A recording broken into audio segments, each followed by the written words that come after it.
áreas, desde distintos sectores, industrias y roles. Así que para este primer panel, que a mí me gusta cuando ya se suben al escenario solos, ya están ahí como... Muy bien, me gusta. Para este panel nos acompañan Carlos Briceño, cofundador de la consultora Camina Sostenible, Andrea Izquierdo, investigadora en el Instituto Multidisciplinario de Biología Vegetal CONICET y la Universidad Nacional de Córdoba, Lucas Garibaldi, investigador principal del CONICET, especializado en la relación entre biodiversidad y producción agropecuaria, Pablo Borrelli, CEO de Roots, y va a moderar la conversación Alejandro Jurado, cofundador de La Ciudad Posible. Así que los dejo para que escuchemos, aprendamos y hagamos preguntas. Bueno, buenas tardes a todas y todos. Un placer llegar a esta instancia en este horario tan difícil de abordar, porque en Argentina también se duerme la siesta, hoy no va a ser la oportunidad.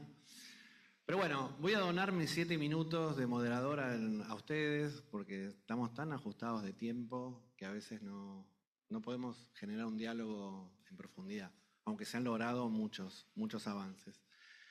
Lo primero es decirles que el foco de este encuentro va a ser la práctica, ¿no? Superamos la idea del diagnóstico y en el cómo, ¿no? En cómo implementar una práctica regenerativa, cómo financiarla, cómo medirla, cómo trabajar con los actores en el territorio y cómo escalar en los territorios esta práctica. Escuchaba el otro día a Lucas, que hablaba de agricultura y polinización, y decía, bueno, la práctica de agricultura regenerativa debe llegar al 3-4% de los establecimientos rurales. Me pareció casi un dato animador, pero que bueno, entiendo que todavía es poco y tenemos que seguir trabajando. El propósito de este encuentro es descubrir junto a nuestros panelistas y a ustedes cuáles podrían ser las palancas, los drivers, los incentivos que podría tener la práctica regenerativa para escalarla. Así que va a ser una construcción colectiva y seguramente quedará en la carta de este encuentro al final. Y vamos a empezar, bueno, ya adelantamos, contáis un poco el perfil de ustedes. Carlos nos va a hablar de turismo regenerativo, también desde una mirada práctica. Pablo de ganadería, Lucas de agricultura, y también nos vamos a meter en algo de minería, ¿no? Minería del litio. O sea que tenemos 4 grandes sectores de la economía argentina y de Latinoamérica representados en este panel. Vamos a empezar con Andrea, que además pide un aplauso porque ha ganado el premio Frontier Planet a su último trabajo. Y Andrea, estás trabajando en la Puna, estás trabajando con comunidades originarias, con hacedores de la minería del litio, grandes corporaciones. Estás haciendo, aunque sos biólogo, un trabajo casi antropológico, ¿no? De articulación, de tensiones, de intereses contrapuestos, de fragilidades ambientales que hay en esos territorios. Y la pregunta que de alguna manera vas a contestar al final de tu participación tiene que ver con esto. ¿Cómo es la gobernanza, ¿no? ¿Cuáles son los regímenes institucionales que habría que conformar para que la práctica regenerativa, aunque sé que algunos detractores dicen que la minería no podría ser regenerativa per se, te mato con eso, mirá, ¿y ahora qué hacemos? Y sin más, ya te dejo con tu presentación y dejas tus reflexiones finales sobre esta pregunta. Ya me spoileaste la charla. Bueno, yo les cuento, me corro acá, que me parece más fácil, porque les voy a contar primero un poquito de qué se trató este trabajo con el que ganamos este premio y que, bueno, primero, gracias Alejandro por la presentación y gracias Gonzalo, Belén, a la organización del evento por la invitación que espero no haya sido tan impuesta, pero bueno, estamos acá por ese premio. Que bueno, me lo dan a mí. Frontier tiene esta competencia de trabajos científicos y el premio, bueno, soy la campeona nacional, es individual, pero obvio el trabajo, como todo trabajo científico, la ciencia es una construcción colectiva. Realicé este trabajo junto con compañeras colaboradoras del SEI, el programa de agua del SEI, una ONG internacional, Laura Forni, Marina Mautner, Romina Díaz González del SEI, y compañeras de acá de Argentina, Florencia Nieva, de la Universidad Nacional de Jujuy, y Lucrecia Estigarribia, del INVIP y la Facultad de Agronomía de Córdoba. Entonces, sí quiero nombrarlas porque yo soy la campeona nacional, pero el trabajo es de todas. Y bueno, nuestro trabajo se trató de la integración del conocimiento local e indígena, o de esta frase tan linda que se mencionó estos días acá, de los pueblos de la tierra. En nuestro caso particular, para identificar indicadores de impacto local de la minería de litio, que consideramos es un paso fundamental e ineludible para un proceso de transición energética global justo y, esperamos, ambientalmente responsable. Bueno, para quienes no saben, o si alguien no sabe, Frontier es una ONG que se basa en este modelo conceptual en donde han identificado 9 límites planetarios que no deberíamos sobrepasar, de ciertos umbrales, la partecita verde, para sostener una vida saludable en un planeta saludable. Como ven, cada revisión de estas mediciones, el gráfico se va volviendo cada vez más rojo. Y el premio lo que busca es reconocer a aquellas investigaciones científicas que aportan soluciones a alguno de estos límites para mantenerlos, en el poquito caso en que están verdes, o recuperarlos o regenerarlos, para ir usando el vocabulario de este evento, a los que ya hemos sobrepasado.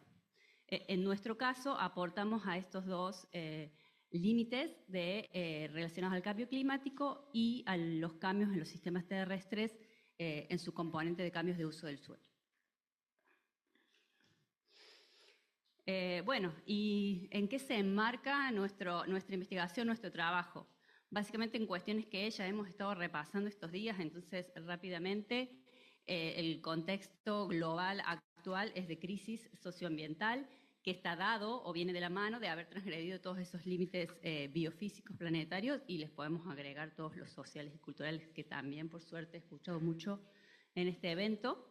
Esas crisis, esa tensión ambiental global exacerba escenarios de desigualdad y de conflictos socioambientales que siempre existieron, pero que hoy en día están a niveles de tensión muy altos.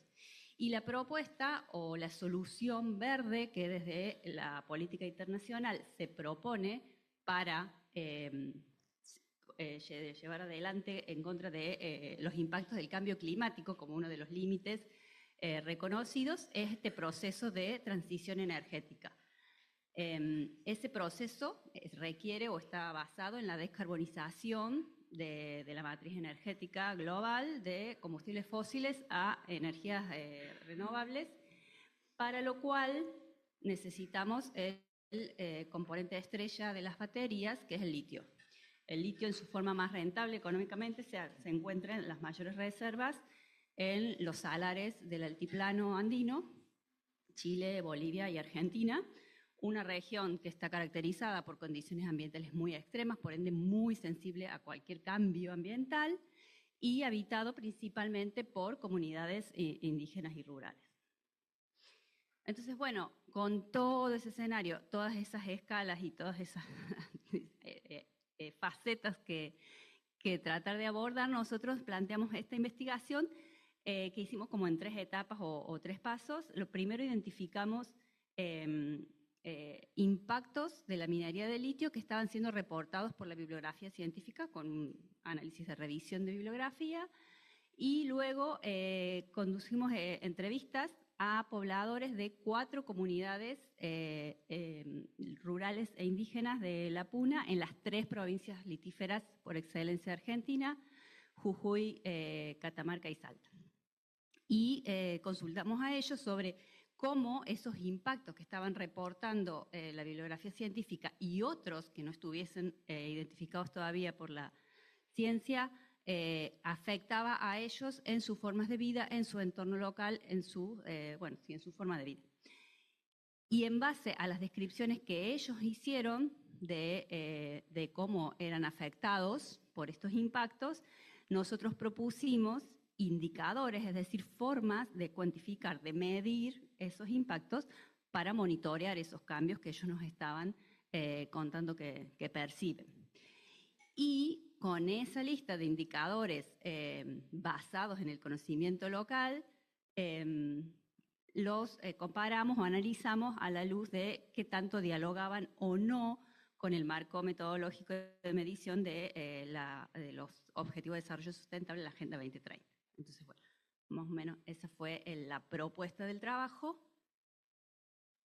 ¿Y qué fue lo que encontramos? Bueno, la ciencia está reportando mayormente casi todos los impactos que las comunidades perciben. La diferencia entre la generación de ambos conocimientos, el académico y el conocimiento local, es que el conocimiento local es mucho más integral, mucho más rico, mucho más profundo, pueden hacer análisis y relaciones, bueno, muy, muy ricas, a diferencia del conocimiento científico por ahí, muchas veces más fragmentado. El conocimiento local fue mayormente consistente entre las diferentes comunidades que entrevistamos. Esto quiere decir que esas comunidades diferían, no lo dije, en su relación, su historia, su experiencia con la minería presente o no presente en sus territorios. Entonces, entre ellos fueron bastante consistentes, es decir, todos reportan más o menos los mismos impactos. Lo que varía un poco es la relevancia que ellos le dan a cada uno de ellos, medida en nuestro caso por el porcentaje de afirmaciones positivas a la encuesta sobre cada uno de sus impactos.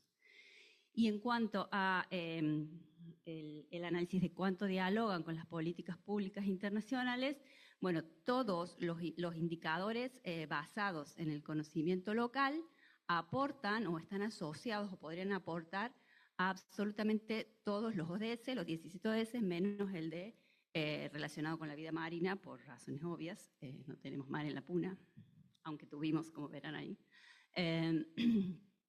Y muchos de estos indicadores pueden aportar o sumar a varios ODS a la vez. Entonces esto para nosotros es señal de lo integral, lo holístico y eficiente que es el conocimiento que pueden dar las comunidades para estas mediciones. Y del otro lado, algunos indicadores no fueron considerados o no pudimos asociarlos tan fácilmente con el marco conceptual de los ODS, y llamativamente obvios son los indicadores que están relacionados a cuestiones culturales, espirituales, la pérdida de conocimiento ancestral. Entonces, bueno, en eso es donde las políticas a escala global están como no integrando completamente el conocimiento local. Y bueno, y acá sí, eso fue el trabajo por el que recibimos el premio. Acá me voy a explayar un poco más allá de las diapositivas y ya vamos entrando entonces a la pregunta de Alejandro de cómo implementar la práctica regenerativa en estos procesos, y como les decía, me spoileó el mensaje, que es algo que pensé en la primera sesión cuando Lucas habló ya de agricultura regenerativa, y yo dije, bueno, eso no es posible con la minería. La minería no podemos hablar de prácticas regenerativas en la minería. La salmuera que se bombea para extraer el litio son recursos fósiles que han sido, que están en esos sitios por procesos milenarios que no se pueden regenerar, no se van a recuperar. Los glaciares, que ahora encima, bueno, esta noticia hermosa me la acabo de enterar por vos, los glaciares que se van a destruir para hacer minería en sus territorios no se pueden recuperar, no se van a regenerar. Entonces, desde ese aspecto no podemos hablar de prácticas regenerativas en la minería de litio. Sí me gustaría, dada esa circunstancia, que pensemos, que no nos vayamos acá sin pensar que ese camino de la regeneración que está proponiendo el evento tiene que ir acompañado, especialmente en estos casos como la minería, del camino de, bueno, también acciones a detener la degradación de los sistemas y bajarnos un poco de esta rueda de hámster de que como podemos regenerar, podemos seguir rompiendo. Entonces, ¿en qué momento detenemos ese círculo vicioso? Y creo que la minería es el caso para repensar esas propuestas. Bueno, pero para no ser totalmente disidente con la propuesta del evento, sí creo que hay algunos aspectos que dentro de la actividad minera se pueden hacer prácticas o acciones tendientes a la regeneración. La primera por la que hay que comenzar, creo, para basar cualquier potencial cambio, es regenerar, y acá bueno, tengo que ser de nuevo, generar, porque creo que nunca existió, pero regenerar si queremos, la confianza entre los actores de la actividad, que es algo que está totalmente roto. Y entonces en ese escenario de desconfianza total es como muy difícil proponer acciones y tratar de llevar a cabo cambios reales en el territorio.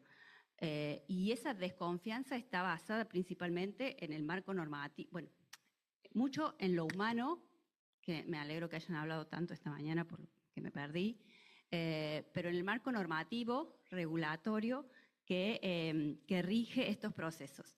Hay dos conflictos de interés muy importantes en la actividad. Uno es que las agencias gubernamentales que necesitan, que están para promover la actividad son las mismas que dan los permisos, regulan, controlan, fiscalizan a los proyectos. Y la otra de la mano es que las propias empresas que van a impactar en los territorios son las que contratan a consultores que les identifican los impactos que ellos van a hacer en el territorio y las medidas de mitigación o restauración que van a hacer. Entonces, basándonos en ese mecanismo, me parece que tener confianza en esos procesos y en estos instrumentos es muy difícil. Entonces, creo que el primer paso es mejorar o modificar ese marco regulatorio.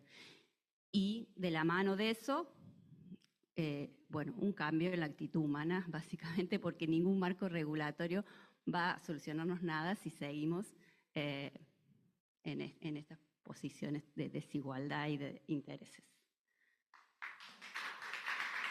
Gracias, Andrea, por tus aportes. Seguramente a Lucas.